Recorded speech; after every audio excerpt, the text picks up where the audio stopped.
Hi everyone, welcome to Back to School Night 2020. This is for geometry. I'm Ms. Sadowski I'm and Mr. Blanchard. Mr. Blanchard. We are the teachers for class. So just a little bit of background about ourselves to start, and then we'll get into class. This is my 18th year teaching. I've been in Rutherford for 16 years.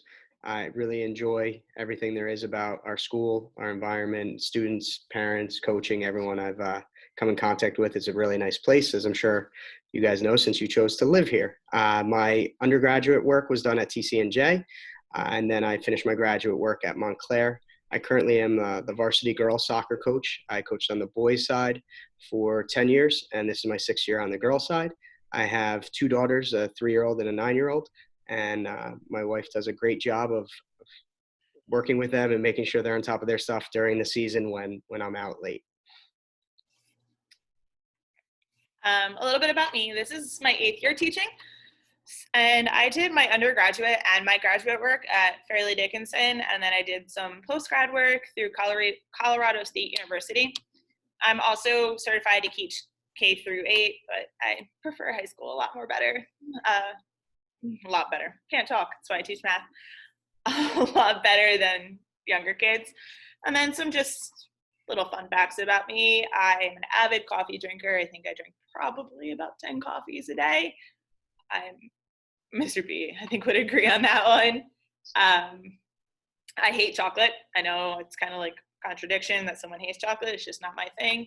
Unfortunately, I am a Mets fan because I met David Wright back when I was in high school, and high school me fell in love with him and have been a Mets fan ever since. Also, I didn't put it in there, huge UConn Huskies basketball fan.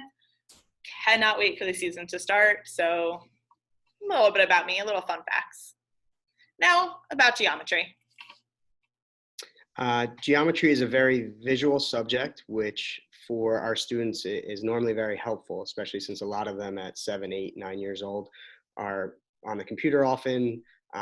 If they're like my 9-year-old daughter, stealing mom and dad's phone all the time to go look at TikToks and other things like that. But since there's such a visual component and they're used to it, and I've taught geometry now for 16 years, I've definitely seen growth and understanding with them of knowing what to look for in the pictures and whatnot, because it's a little more natural than it was when I started teaching geometry.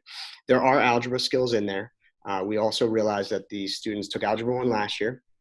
They will be taking Algebra 2 next year, and then a lot of them will either take college math or stat. Some of them can even take pre-calc, but all of those other areas involve having a strong algebra base. So we try to incorporate a lot of the algebra within our geometry to keep them up to speed with that and to help them in the future. Whenever there's something that's more challenging, such as factoring, we will go over it, we'll review it.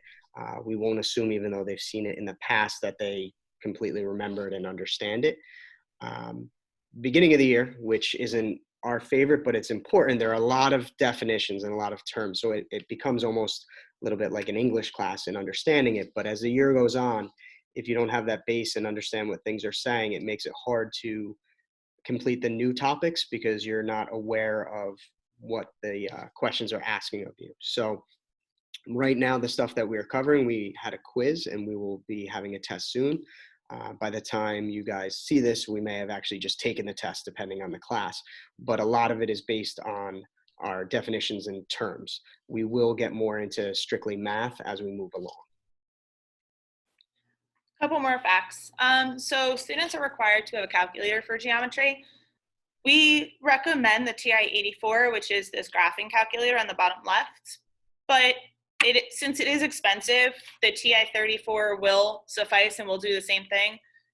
We really try and recommend the graphing calculator. It is so helpful for Algebra 2, for SATs, ACTs, for college. Like, I personally still have mine from high school, and I know Mr. B has his from high school, so they last. You know, I've had to change my batteries, but now they come with a cord to charge. So that's our recommended calculator. But again, little less expensive, does the same thing, works perfectly, is the 34. We just ask the students try to get calculators as soon as possible. It helps with math, with everything. So some expectations, I have to say the students have been great. They've really come in ready to learn. I think excited to be out of their house after our March to June of being fully remote.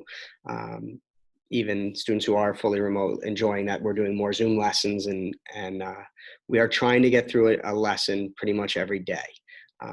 When students are home, they have to attend Zoom. If we have it up, which we have most of the days now that we're allowed to, we'll always post it so students are aware of what we're doing for that day. When they do come into Zoom, school policy is that they have to have their video on. That's mainly to see that they are paying attention and following with the lesson. Uh, they're muted, but we've told them that they can unmute themselves to ask a question, of course, as if they were in class. Sometimes it's a little harder to see if they raise their hand while they're home on Zoom, whereas in the classroom we can see them. And students have been becoming more comfortable with that and asking questions, which is really helpful for us to know what we need to help with. In addition to that, when we don't do a live Zoom, a lot of times we do ed puzzles. Ms. Sadowski does an amazing job with putting them through. They're very thorough. They explain everything step by step. A really cool thing I think about it that I've told the students is that if they're at home and they're going through it and they don't understand, they can pause it, they can press rewind, they can rewatch it. If that night they're doing homework and they're like, oh, I remember a problem like that, but I can't remember how to do it, they can go back to it and rewatch it, which of course, if we were just teaching in school and everyone was in here, you can't rewind till 10 o'clock in the morning to see what you missed. So it really is a good feature for them. But one thing that they need to do, which is very helpful for them, in my opinion, of keeping them on task and not falling behind, if we assign an ed puzzle during class, usually they're 12 to 15, maybe 20 minutes at most. Class is 40 minutes. They need to complete that ed puzzle during that time frame so that they're on track with their work. And then the homework that we will be given will be later in the day. We don't really want it to snowball and build up on them. It's already challenging enough with which day you're here, which day you're not, and all those things. So we're really trying to help keep them organized as well. Just so you guys are aware how students are graded. So 75% of the grade is assessments, 40% is tests, which come at the end of a chapter unit, and then quizzes are 35%. They're about every 2 to 3 lessons. We do give a study guide for the tests, and we do a review day. For quizzes, because they're shorter, we don't tend to review, but students can always reference back to previous lessons, previous homework to review for them. 15% is homework, which is assigned almost on a daily basis. And then 10% is participation. For us, participation is literally just doing what they have to do in class, taking notes, paying attention, be respectful, things like that. And they get 100 for participation. It's a nice, easy 100 for them. Just quickly with the homework, most of the time we use Big Idea Math. It's an online textbook. The nice thing is that we can pick the problems. They'll always follow what we are doing in class. So we won't have stuff that they have not seen. Might be a little bit of an extension of it. Might be something that has been troublesome in class, so we're giving them more practice with it. But we also give checks because there's nothing worse than not knowing if you're doing it correctly or not. So they get 3 checks. We do then log their grade for accuracy. If it is late is still better than not having it done at all. We would give half credit, but we prefer, like I said before, with students doing it on time because it'll just help them to be on task and not have things building up. Everything's posted on Google Classroom. Students are pretty familiar with going and using it. Myself and Ms. Sadowski are also available for Zoom in the afternoon if anyone needs help. So if your son or daughter is having a little trouble, you can encourage them to maybe start their homework earlier in the day. So if they see they're having trouble, they can reach out to us and we'll gladly go on. We can actually take over their screen or they can share it with us and we can see the exact problems they're doing and try to help them immediately, which is a really cool feature. Which, again, as Mr. B said, we are available in the afternoon, but there's also National Honor Society tutoring via Zoom if students need that and they're more comfortable working with another student. It is another availability to them. I know they're currently working on the hours and stuff like that, so the Honor Society tutoring hours will be updated once it's all finalized with the students. If your child is absent, they are required to make up their missed work. They can talk with students in the class. They can also check Google Classroom. Of course, besides checking Google Classroom, reaching out to us would be great because depending, why they were absent and whatnot, we're going to work with them and make sure that they get caught up, but we can also tell them exactly where things were.